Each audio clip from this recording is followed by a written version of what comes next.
Hey guys, welcome to this episode of From the Pages of WWF Magazine. I am Anthony, this is Collectors Entertainment Network, and this week we're going to take a look at the February 1991 issue with Survivor Series results featuring Hulk Hogan and the Ultimate Warrior on the cover. But before we get into all that, guys, I'd like to ask you, please subscribe to the channel. I'd love to have you back. Please comment down below. Let me know your WWF Magazine memories. Please share this video with anyone you think may like it as well. And go ahead and give this video a like. That helps a lot too. Go on over to Facebook. Check out the Collectors Entertainment Network Facebook page. Give that a like. And join the Federation Nation Facebook group and show off your WWF vintage collection. I want to see it all. All right. That's enough of an intro. We've got February 1991, Hogan and Warrior featured on the cover. Let's get into the pages. All right, guys, here we go. February 1991. But first, I want to show you, it came delivered to me in this bag. See, the Spring Summer 1991 official World Wrestling Federation merchandise catalog is inside, and this is the bag it came in, and I still have that bag, but we will put that aside for now and get into this issue. We have Survivor Series official results issue. Jake the Snake rocked by loss to Stone. Legion of Doom experiences the rush. Mr. Perfect regains the gold, and Royal Rumble complete update. And in this issue, Tunney lays down the law and Rose blows away the flab. All right, let's get into the issue. Open it up, and here you have an ad for Wrestlemania 7 to get tickets. And it looks like this is a little bit discolored. I wonder if it had to do with having that plastic bag on it. And look at this. December 31st, 1990 is when I got this. And this is the February issue. Usually, you got it in like the first week or week and a half of the month preceding the cover month. So February, you would think you'd get it about anywhere from like January like 6th to like January like 14th, 15th. You know, somewhere in the first 2 weeks definitely. But usually, you know, somewhere in the first 10 days. But here, I actually got this. That means I got 2 issues in December of 1990. I got the January issue at the beginning of December 1990. Apparently, I got the February one, December 31st. Interesting stuff. I wonder why that was. Anyway, let's just keep moving on. We've got, of course, your information center and all your publishing stuff. And join the official WWF 1991-92 fan club. And then you've got Bodybuilding Lifestyle Magazine. And if you look right here, it says coverage of all the World Bodybuilding Federation events and the best amateurs. So I'm sure this was something Vince put together. Around the ring, you've got Undertaker and still with Brother Love there. Oh, and here it is. Saturday night's Royal Rumble live. January 19th pay-per-view. Friend versus friend. Foe versus foe. It's every man for himself. 30 participants. And look, it's the Saturday night one. This was before they really finalized on all pay-per-views were Sunday. They still had some on Saturdays and Mondays. And of course, they had that, you know, this Tuesday in Texas. But that was sort of an offshoot. But here you go. Saturday night. And the fan forum with Hulk Hogan there. Brainstorms by Bobby the Brain Heenan. Again, this took over when Jesse the Body left, and his monthly column got taken away, and it was taken over by Bobby the Brain Heenan's monthly column. And of course, you can get it all with WWF Magazine, that's right, and then save $10, 12 issues, only $20. And of course, here is one you can send away with. And here's another one you can send away with, but here you'd have to cut out of the magazine. So when you have these, I don't know why anyone would use those and cut out of the magazine. Oh, Newsbreakers. General Adnan denies secret plot to take title. Well, we all know what's coming at the Royal Rumble.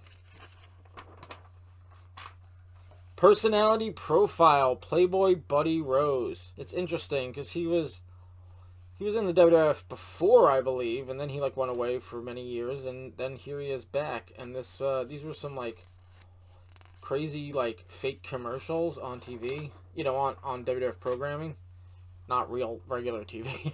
But yeah. All right, of course, Columbia House, 8 CDs or 12 cassettes for a penny. Up. A talk with Legion of Doom, your WWF interview for this month. I'm surprised I didn't do the interview a couple months ago. I think, was it October? Somewhere, or sometime in the fall when they were on the cover. But here it is in February. And more from that. Road Warriors, Legion of Doom. Of course, they weren't going by Road Warriors here in their first stint in WWF. All right, Battle of the Titans. WWF Champion Ultimate Warrior versus the $1 Million Man. Let's see what it says. When the $1 Million Man, Ted DiBiase, challenged the Ultimate Warrior to defend his WWF Championship on NBC's primetime main event, everyone expected a real brawl. All right, that's when they had a main event in November.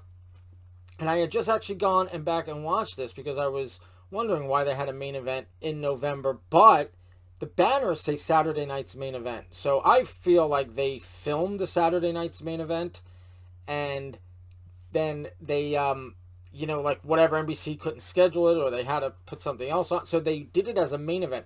And back then, like all the commentary stuff was done after the fact. In fact, even the part where you see like Vince and Jesse, they're standing in front of, well, in this case it wouldn't have been Jesse, but even so, they're standing in front of like a green screen.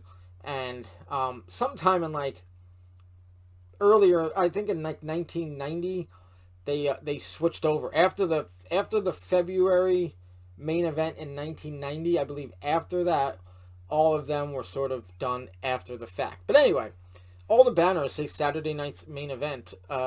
So I think it was just the Saturday night's main event that they, after the fact, changed to main event.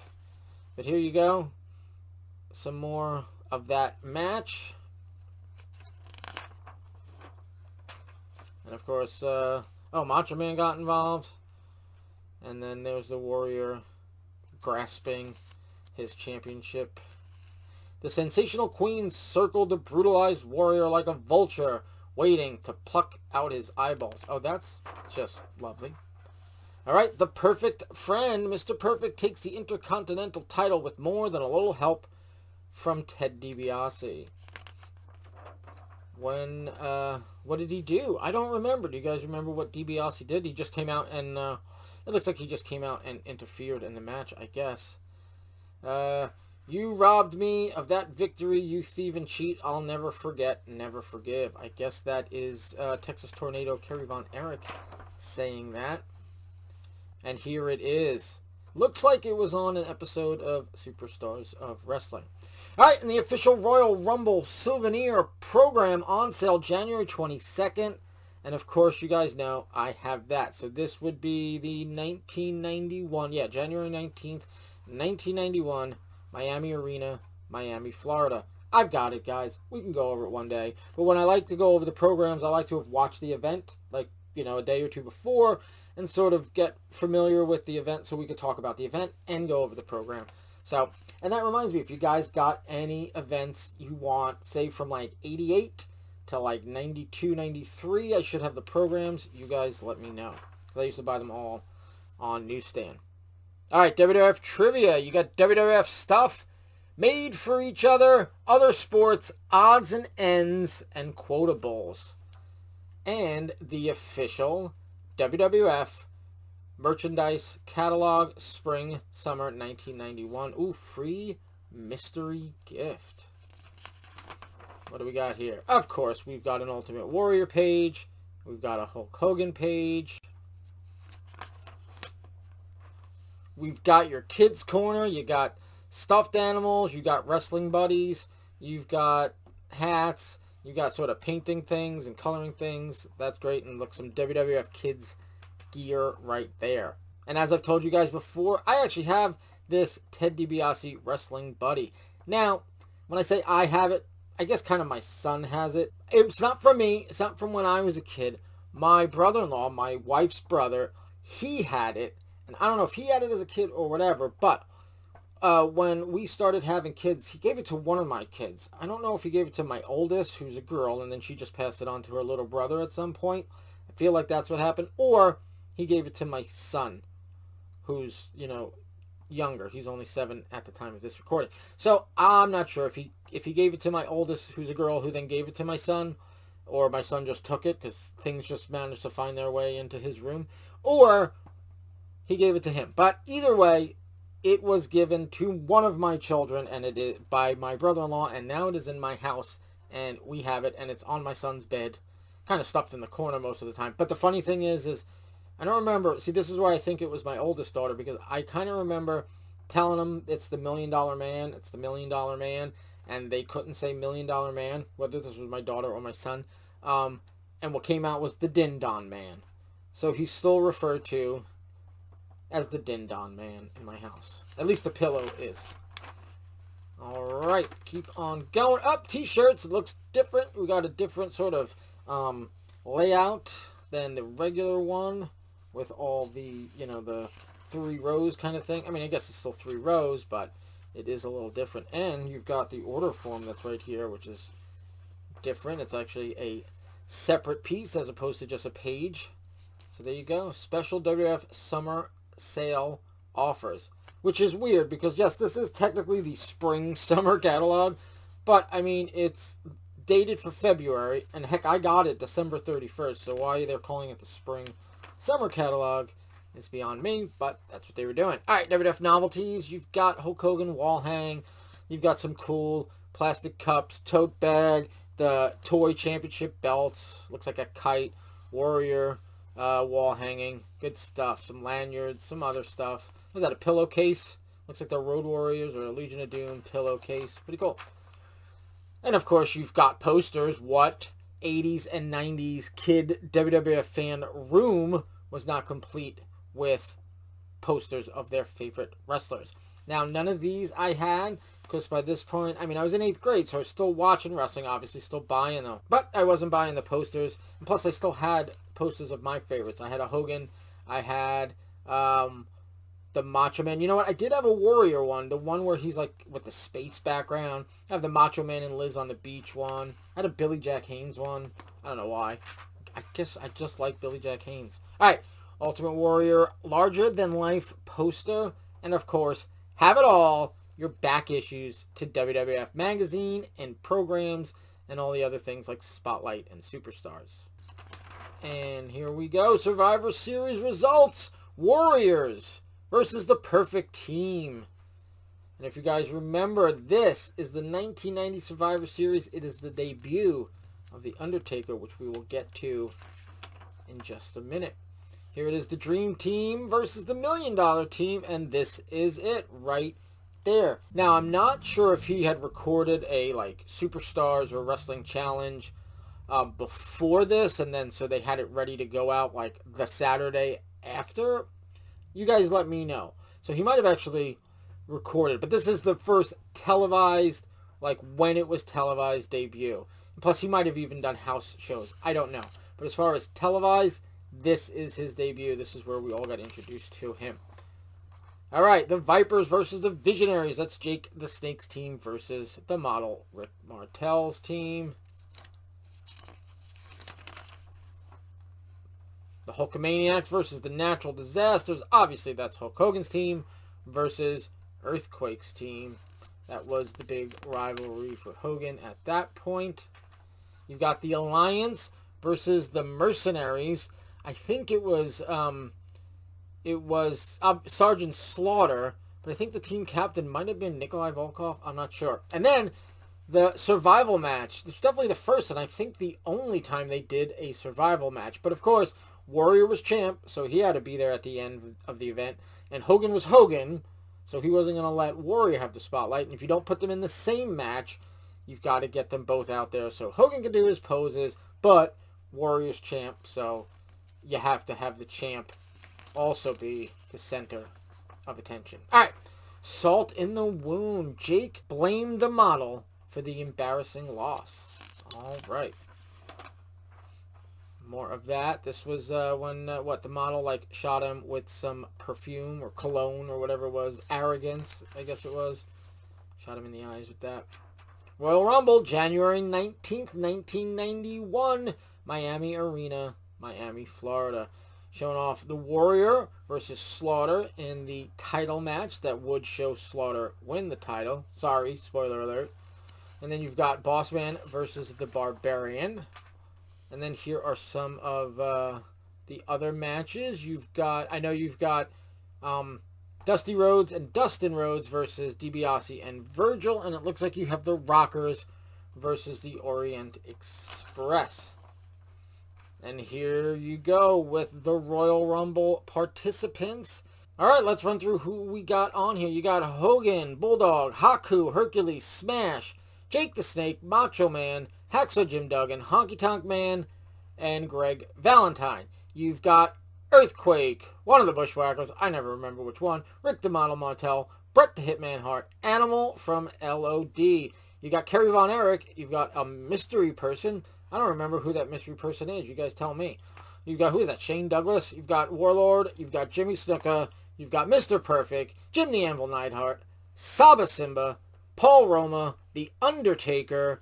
Tugboat. Dino Bravo. Hawk from LOD. Crush. And the other Bushwhacker. I don't remember which one's Luke and which one's Butch. You guys tell me. All right. Those are the participants. Ooh, a look at the new WWF action figures. So this is after, of course, LJNs were done and Hasbro's were coming in, and these are the new action figures. You can see them there, and it also looks like they're filming a commercial. Definitely looks like they're filming a commercial for them. Truth be told, I never bought the Hasbros. Well, that's not true. I bought one Hasbro, and it was Roddy Piper. And I guess, first of all, let's see. I was getting a little bit older. In February of 91, I was in 8th grade, so I was like 14. And so I wasn't buying them anymore. But the reason why I got Roddy Piper was because I thought if I were to get them, or maybe even get some, I had to get Roddy Piper first, because Roddy Piper was my first LJN. So I got Roddy Piper, and then I never bought another Hasbro. And I still have that Roddy Piper in a box down in my basement somewhere. I should get him out and put him on display here as an item for the backdrop of Federation Nation. All right, here we go. Here is some more. Looks like they're also filming the commercial. You got Macho Man there, Warrior there, and more of Ted DiBiase. Looks like he's playing himself, but I'm sure that is part of the commercial. I gotta see if I can find that commercial. Alright, the World Wrestling Federation Lowdown. You've got Honky Tonk Man Special Plan, Saba Simba, Brutus the Barber Beefcake steps out, Shoulder Training Power and Glory, and Jake the Snake and the Grave Digger. Of course, that means we are getting close to the end. Up, TCA, your travel ticket to the 7th wonder of the World Wrestling Federation, meaning WrestleMania 7. In Viewpoint by WWF President Jack Tunney. I guess on the cover it says Tunney lays down the law. I wonder what that article is about. Maybe I'll have to read it. All right, and your WWF crossword, and you've got Dino Bravo in the middle. And of course, no WWF magazine is complete without an ad for a Coliseum home video. This one being Super Tape Volume 3. Good stuff there. Loved those Coliseum videos. Of course, especially the older ones. Caught in the act. Again, one of the Bushwhackers. I'm sure down there it says who it is, but I'm not reading it right now. And, of course, Wrestling Spotlight, volume number 10, The Big Boss Man. I've already recorded and uploaded the first 8 issues on the show Federation Nation.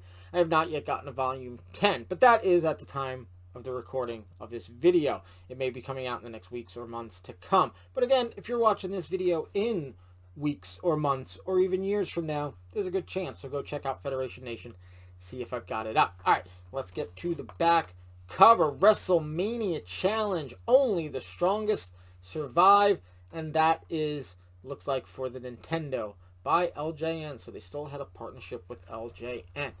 All right, that is the February 1991 issue. Hulk Hogan, Ultimate Warrior on the cover with your Survivor Series 1990 results.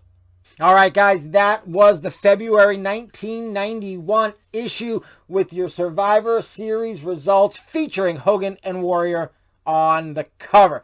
Guys, again, please subscribe to the channel. I'd love to have you back. Please comment down below. Please share this video with anyone you think may like it as well. And go ahead and give this video a like because that helps a lot. And I want to see you and your vintage WWF collection over on the Federation Nation Facebook group. I want to see it. I can't wait to see it. All right, February 1991. That one's in the books. Next week, we're going to go over the March 1991 issue with Marty Jannetty, Shawn Michaels, the Rockers on the cover. But until then, guys, have a good one.